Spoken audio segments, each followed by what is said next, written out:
afternoon and welcome to the NABE classroom.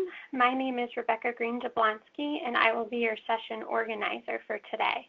Today's session features speakers Jennifer Lewin, Deputy Director, and Molly Kilmer-Flood, Research and Information Manager from the ABA Division for Bar Services.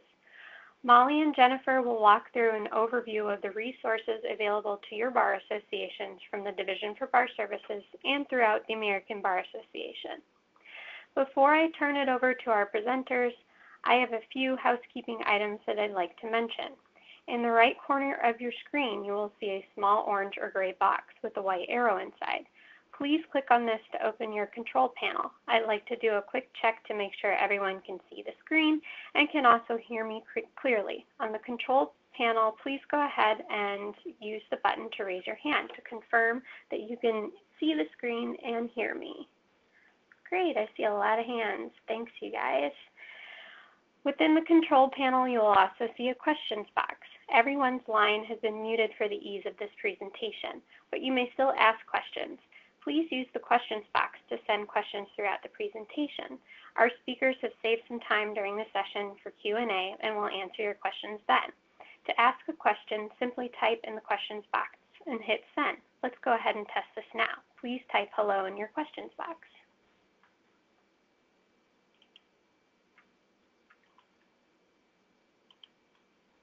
Great. I think we can go ahead and get started now. We hope that you enjoyed today's session. Jennifer and Molly, I'm going to go ahead and unmute your line. When you are ready to begin the questions portions, just go ahead and let me know. You both can go ahead and get started now. Thanks, Rebecca. Hi, everybody. I'm Jennifer Lewin. I'm Molly Flood.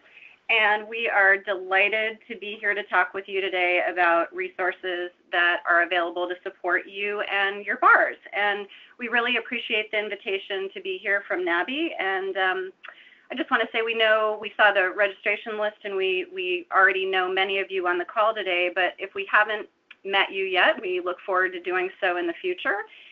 Molly and I were chatting this morning, and I think between us, we've got about, 37 years total. Approaching middle age. Approaching middle age in bar work, exactly, between us. So we felt like we have a pretty solid idea and handle on the resources that we thought that you might want to know most about. So some of these are no doubt going to be familiar to you, but we hope that we can also shed some light on some resources that you may be less familiar with. Things that are going to save you time, things that maybe will save you a headache or two, and of course things that are going to support you in your bars and help you do what you do more effectively. So this program is billed as a conversation, and as Rebecca said, we really would appreciate your comments, any questions that you have, and do chat them to Rebecca. We're going to stop about halfway through and take some questions then, and then we'll take some questions again at the end. So with that, so we wanted to take a second and talk about these really important relationships. If you're new to bar associations, our world can be a little bit like alphabet soup, lots of acronyms.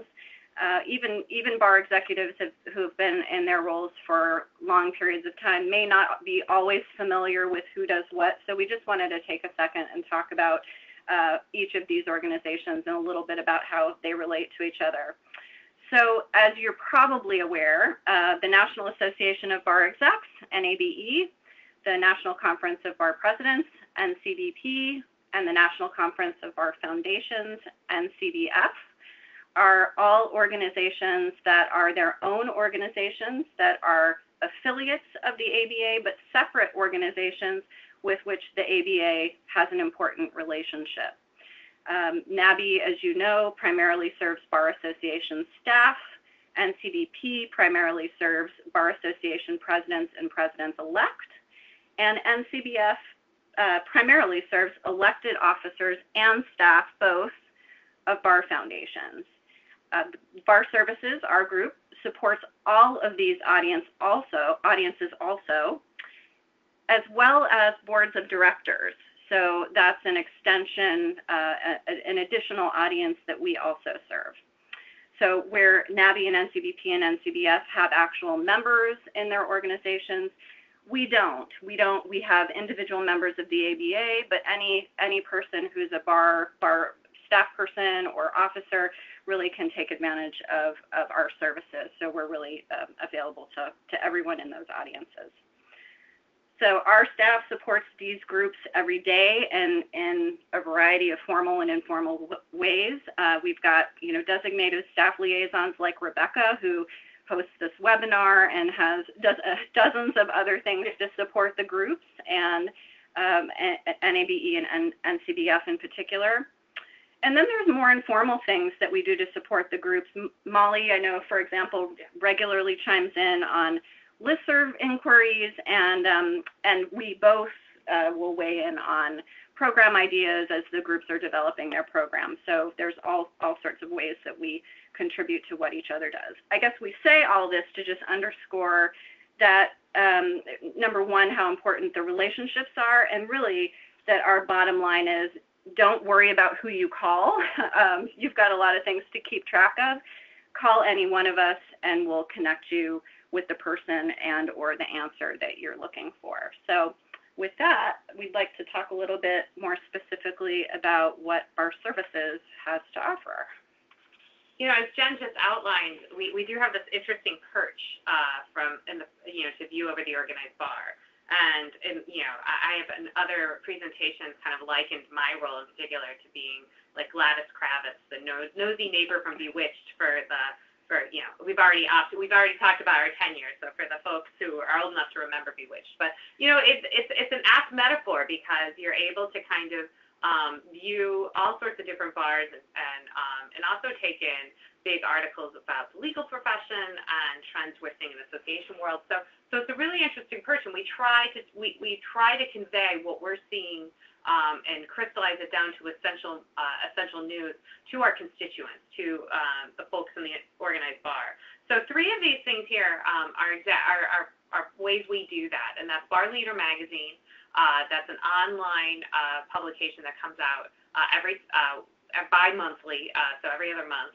And Bar Leader Weekly, by its name, is a weekly newsletter that the goal of Bar Leader Weekly is to have the 4 essential stories that bar leaders and bar staff should be reading in a week, where Bar Leader, the magazine, really takes a deep dive into essential issues of the day, and by nature of it being a magazine, it's a longer format.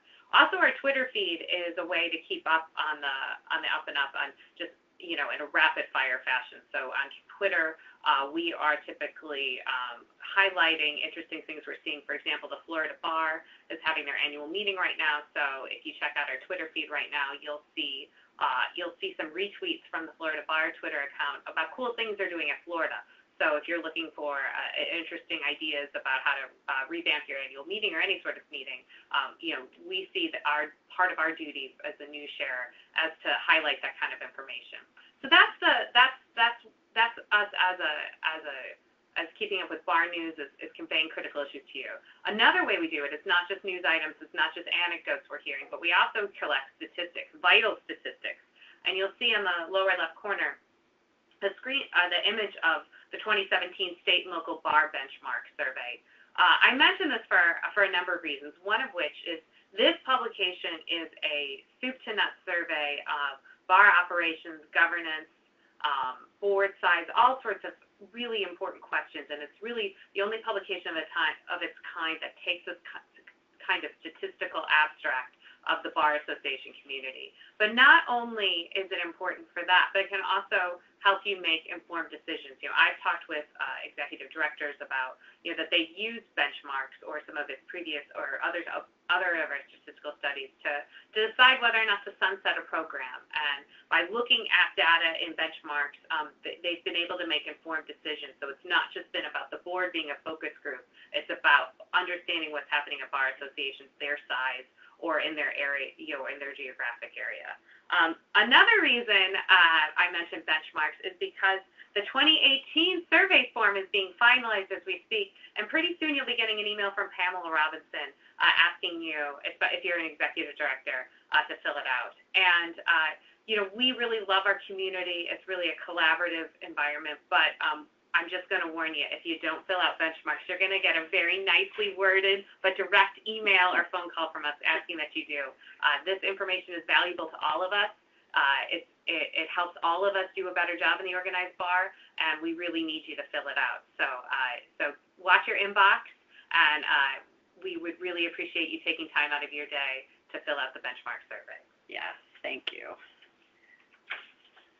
So moving on, as bar staff, I think we can all relate. We all wear a lot of hats, and when I was hired in bar services many years ago, the hat I was initially wearing was to manage the clearinghouse and policy library of the division.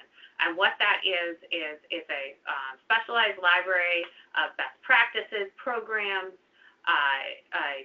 interesting trend articles for use for organized bar leaders and staff. And the clearinghouse still exists, where we have about 12,000 materials in various formats, but it can be accessed in a whole bunch of different ways. So you'll hear the clearinghouse reference, and don't think it's just it's not necessarily a physical library. It's not a library that's all online, but it's in many different formats. So one of the easiest ways that you can access it is through our web resource pages. And these pages were designed as, we met and we discussed, and we're constantly revamping them, is what are the #1 questions we get? And if you have a question, and I hope you don't, but if you had a question at 3 a.m., how could we create a page that could provide you with kind of the common answers that we have, the popular resources? That's our topical resource pages. So it has a lot of information on some of the current trends that are impacting the justice system, things on governance, things on succession planning, Form 990. So that's there on our website. I do give you a caveat: the ABA is moving to a new website. Those resource pages will exist, but there might be a couple of moments here in the upcoming months where you're going to have to pardon our dust. But those resource pages are a priority, and they will be there for our constituents. It just might there might be some times where they're not as well designed as we want as we transition to this new website. But in addition to those resource pages, we also have the physical library. You can email me or any of my colleagues at the division, and we can get you access to those questions, if you're looking for a policy, some wording, that sort of thing. In addition, as Jennifer noted, on NABE listservs, particularly Chief Executive Officers, the ANS listserv, and the NABECom listserv, I will pop up and answer questions if it's the resources we have at the ready for you. So, like I said, the clearinghouse, there's many ways to get the information there, and if all else fails, just send us an email, and we're happy to connect you with information if we have it. Great. So leadership development is really another one of our most important functions in bar services, and I would say probably leading that effort, supporting that effort, is the ABA Bar Leadership Institute, which we consider to be our really flagship leadership program. It's held every March. Next year's dates are March 13th to 15th. And Molly said this to me, and I'm going to quote her in this, is that you really can see the ABA's full commitment to strengthening the organized bar at this program. We really try to go all in producing the best possible leadership experience for your officers.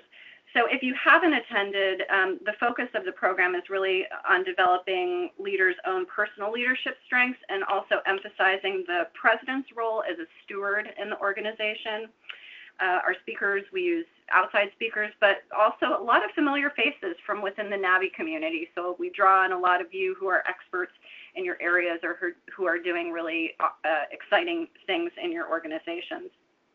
I will say, coming off this year's program in March, we had several conversations with state and local execs about last year's programming, what they loved about it, what they'd like to see be different about the program. It is always evolving, and so if you have thoughts or suggestions for us, that's something that we really welcome. If you have any questions about registration, especially for those folks who may be new executive directors or new staff who attend, please contact us. We're always happy to walk you through that process. And I'm really, really excited to report that Molly has agreed to lead the charge on BLI programming for 2019, so we're very excited to get the ball rolling in that process as well. So she is going to be leading that effort in the substantive programming for BLI next year.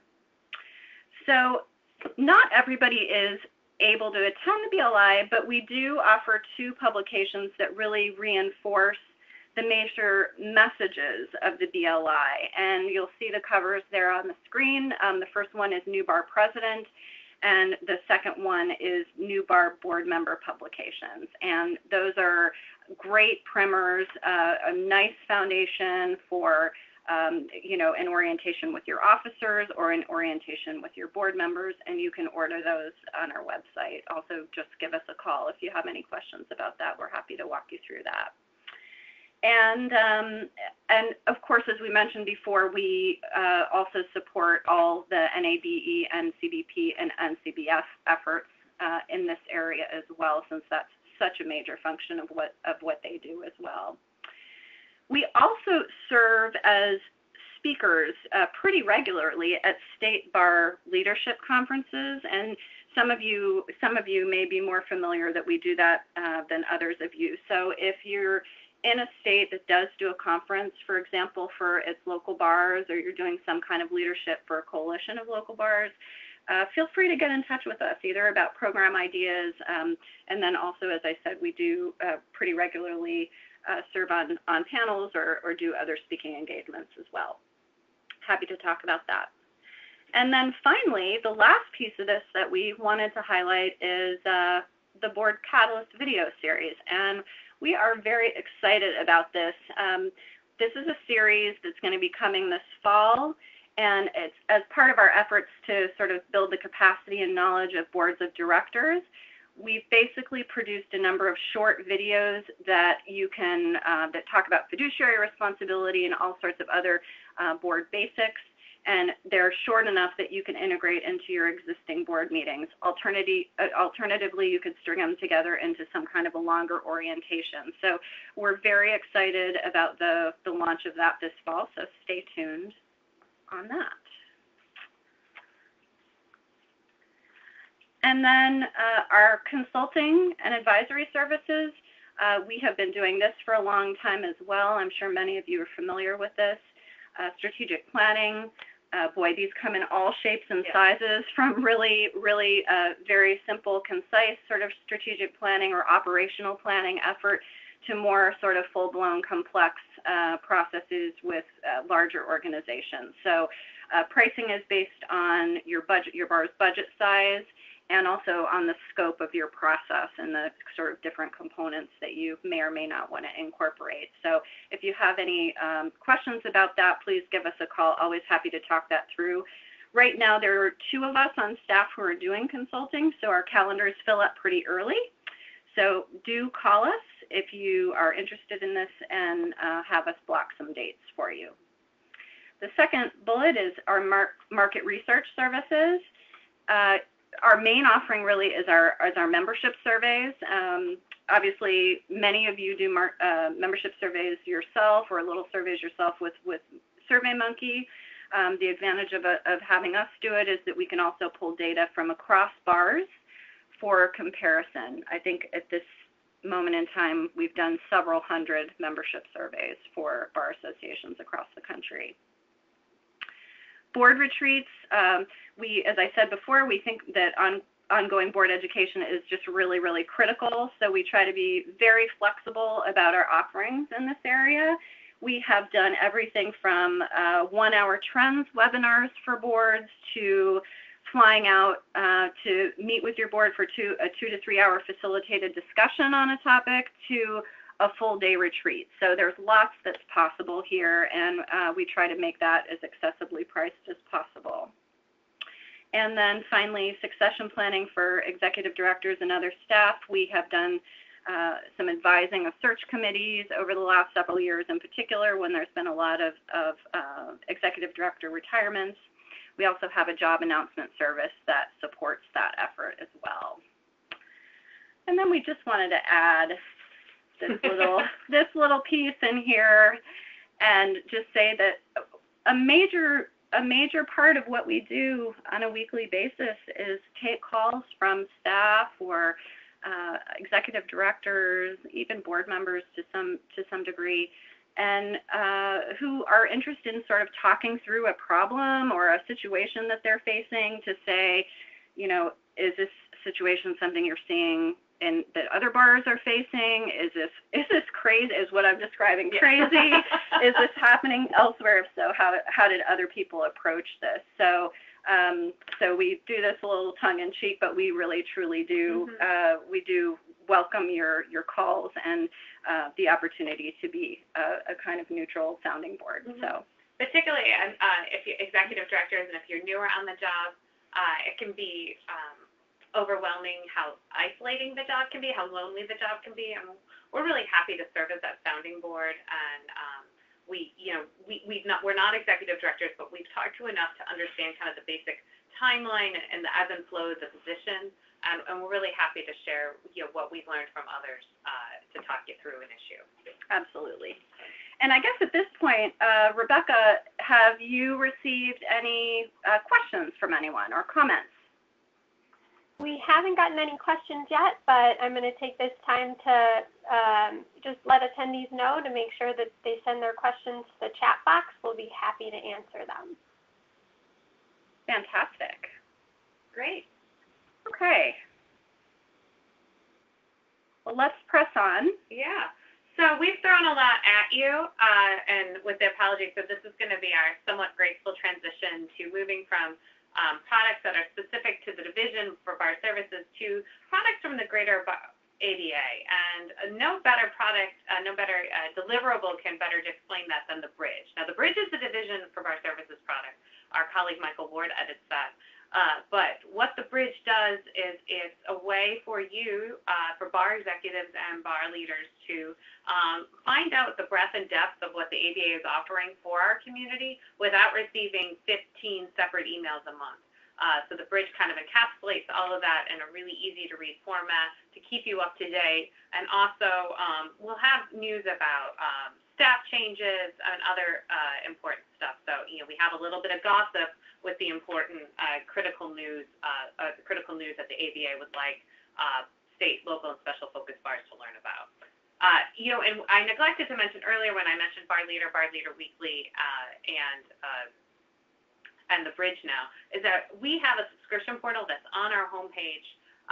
So if you are not receiving any of these publications, are all free. If you want some of your staff, if you want some of your members of your board or whatnot, to make sure they're receiving Bar Leader, they are likely already receiving, many of your leaders are likely already receiving them, but just in case they're not, we do have a subscription portal, and you're able to subscribe to our emails, you're able to subscribe to the bridge, Bar Leader, all of those publications, if you want one, if you want everything, there's a form that allows you to do that. So if you're not already receiving the bridge, make sure you check out our subscription portal, and so that you're getting all of our publications sent to your inbox.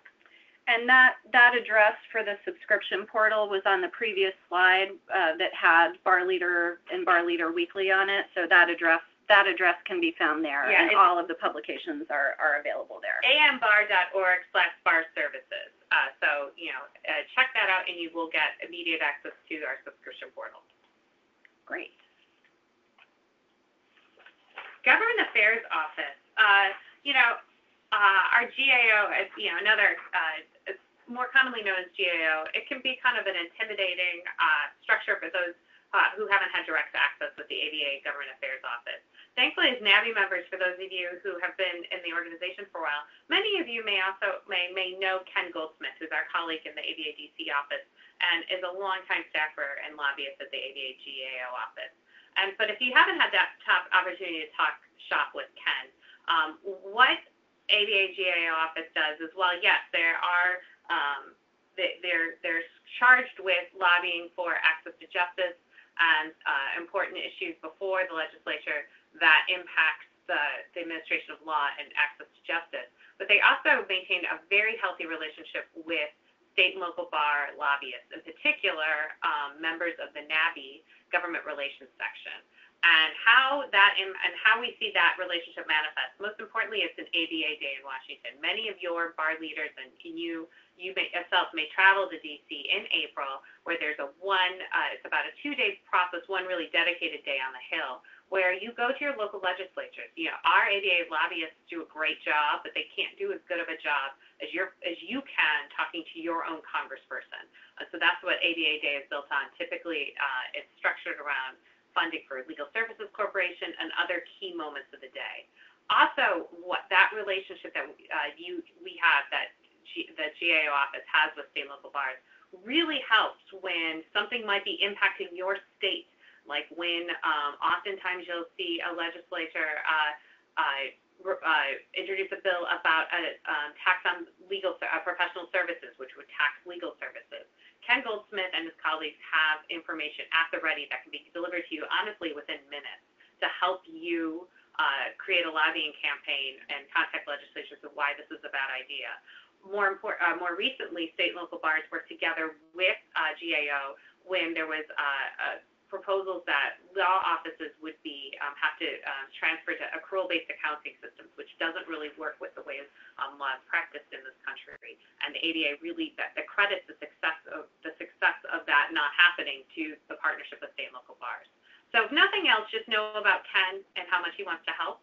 But know that ABA-GAO is really, it's not just about the American Bar Association. It is really about advocating for the profession, and state, local, and special focus bars are a huge part of their partnership. Terrific. Well, Molly, the next slide is about public education and Law Day, and I sort of feel like we should have a drum roll here. This is big news, people. We rarely break news, and we usually just report on the news, but we're breaking news right now. Exactly. So we're excited. I guess I first want to say thank you to ABA President Bob Carlson. President-elect Bob Carlson. Thank you. Who let us spill the beans earlier than usual on this theme. And if I can editorialize for a second, I'm very excited for a very relevant topic that is intersecting nicely with the national conversation. So. The 2019 Law Day theme will be free speech, free press, free society. Those of you who are on the call, many of your bars do events around Law Day, and I know are going to be interested in this. And as usual, the wonderful folks in the Division for Public Education will be providing materials, more detailed materials about this in the coming months. So we're very excited about that. Also, just as an aside, there's great expertise among the staff in public education. So as you have questions about community engagement, they really are terrific resources there. They have a great website with great resources there as well, so I encourage you to check it out. Anything else you want to mention on this, Molly? Or? It will be officially announced at annual, and the materials will come further. But I know that if you need ABA assistance between now, please contact Public Ed's happy to help you, even though this information is not technically out yet. Yes. So. We mentioned time savers before, and we've got a couple items here, revenue generators and expense and time savers. Molly, you want to talk about this? I love highlighting these two programs because they are a minimum of work for a decent amount of savings considering the time you have to spend. ABA Books for Bars, many of you may be familiar with this program, but what it essentially is that if you sign up in this program, and we have the contact information there, your bar members will get 15% off any publications they buy through the ABA web store, and then at the end of the year, you will get a 15% annual commission off of everything that was purchased. So if your members purchased $1,000 worth of material, you'll get 15% off that. So it's really a win-win. It's incredibly easy to administer, and it's just money in your pocket that you didn't have, because your members are likely interested in some ABA publications, and it's a member benefit that you can bring to your members. In addition, ABA Leverage is a relatively new product. I saw on the registration list that I know we have a few bars that do already use ABA Leverage, so you're already familiar with this. For those who are not, it is essentially using the meetings and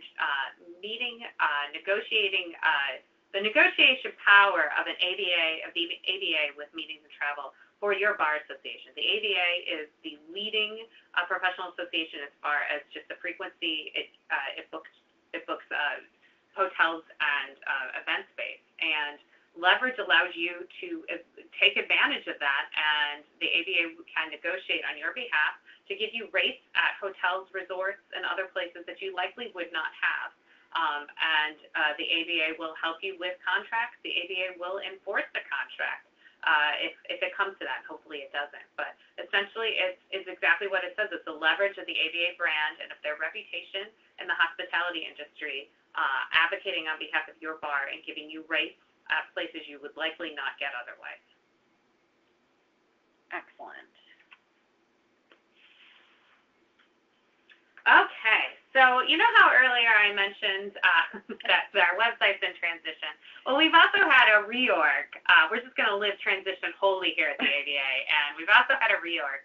And so I thought I would highlight right now these the entities that you see outlined here are some of the entities that state, local, and special focus bars interface with the most. So I wanted to just give a highlight on what's going on. ABA Center for Innovation is a relatively new entity. It's about 3 years old, and it is now housing a lot of the purely access to justice focused entities within the ABA. So the Standing Committee on Delivery, lawyer referral services, those are all under the Center for Innovation now. I'm going to circle back to them later, but I'm going to move on. Division for Legal Services now houses a lot of our military, our military pro bono, our military assistance to active legal personnel. That's housed with Legal Services. Center for Pro Bono now is going to be under the Division for Public Services, but they'll still be located here in Chicago. Cheryl Zielinski is their director now. And Center for Professional Responsibility has taken on some of the other things that fell into Legal Services. We have great relationships with CPR, as we know it, internally here. And that's a particularly kind of tough entity to navigate. So if you ever have any practice-related, ethics-related questions, we're more than happy to field that phone call for you to help you to serve as a concierge to connect you with the right people in there. I bring that up not so that you're, there's not a quiz. You don't need to know our organizational chart here, but just to mention that, yeah, it can be overwhelming to navigate the ABA, and this is a nice example of that. It is within our mission to understand who are the folks that can answer your questions. So in light of what's going on, in light of some of our reorg, please feel free to contact us. We're happy to give you names or talk to the people on your behalf so that we can connect you with the right kind of resources. But just hot off the presses, Center for Information at the ABA just announced yesterday they're going to have a bi-monthly free webinar on innovative approaches to access to justice. At the end of this month, they're going to have one on highlighting Louisiana-based an innovative approach to reducing recidivism, a word I can never say, rates. So they're free webinars. Pass them along to your members, or if you have an access to justice focus, tune into them yourself. But it's a great way. It's a great way to see some of the resources that Center for Innovation is providing for our folks. Yeah, looking forward to sitting in on that as well. Yeah. So another recent development that we wanted to highlight is this resource from the ABA Commission on Women in the Profession. So a lot of bars have been exploring how to engage with members around the sexual harassment issue. Several of our staff participated in a terrific program last month that the State Bar of Arizona put on, and I know that others are considering doing similar kinds of programs.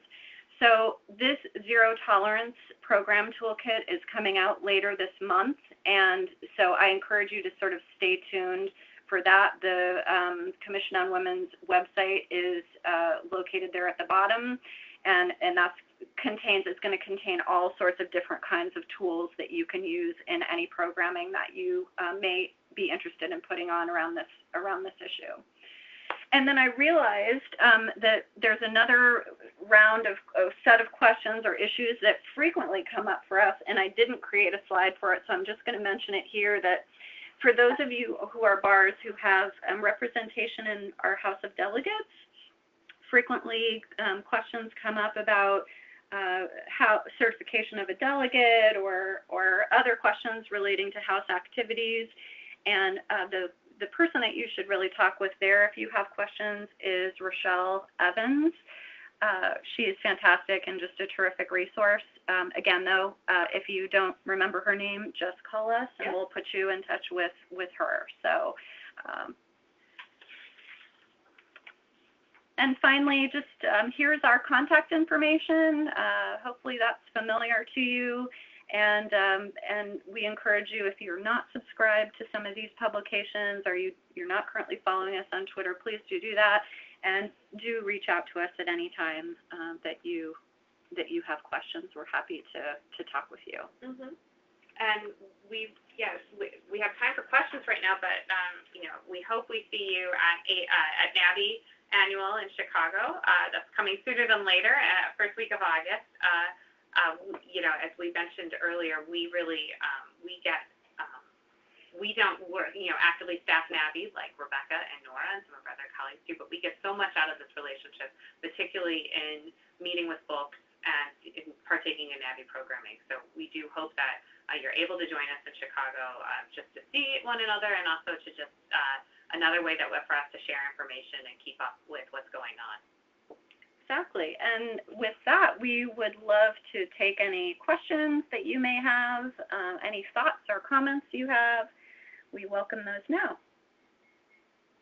There's two questions that came in through the chat box. First question is about materials.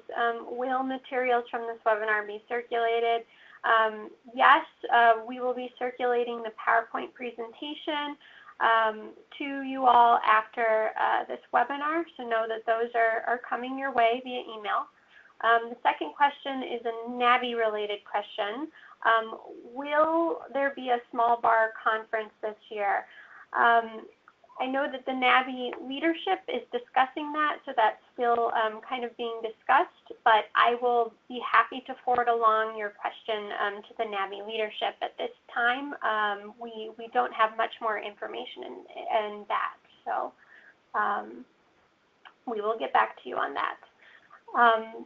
Don't have any questions coming through right now, so I'm going to wait just a few seconds and remind everybody to go ahead and submit through the chat box.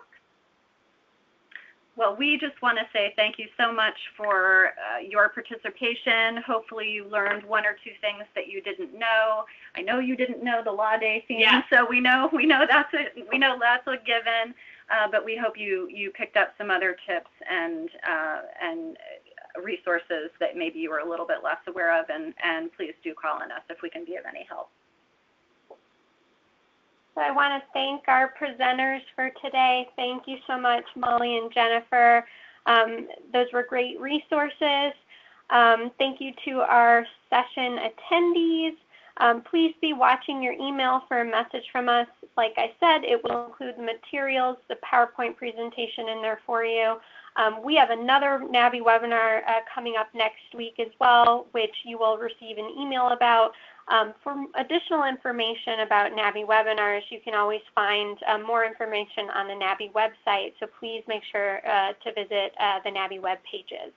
Until next time, we'll see you in the NABE classroom. Thanks all. Bye. Bye.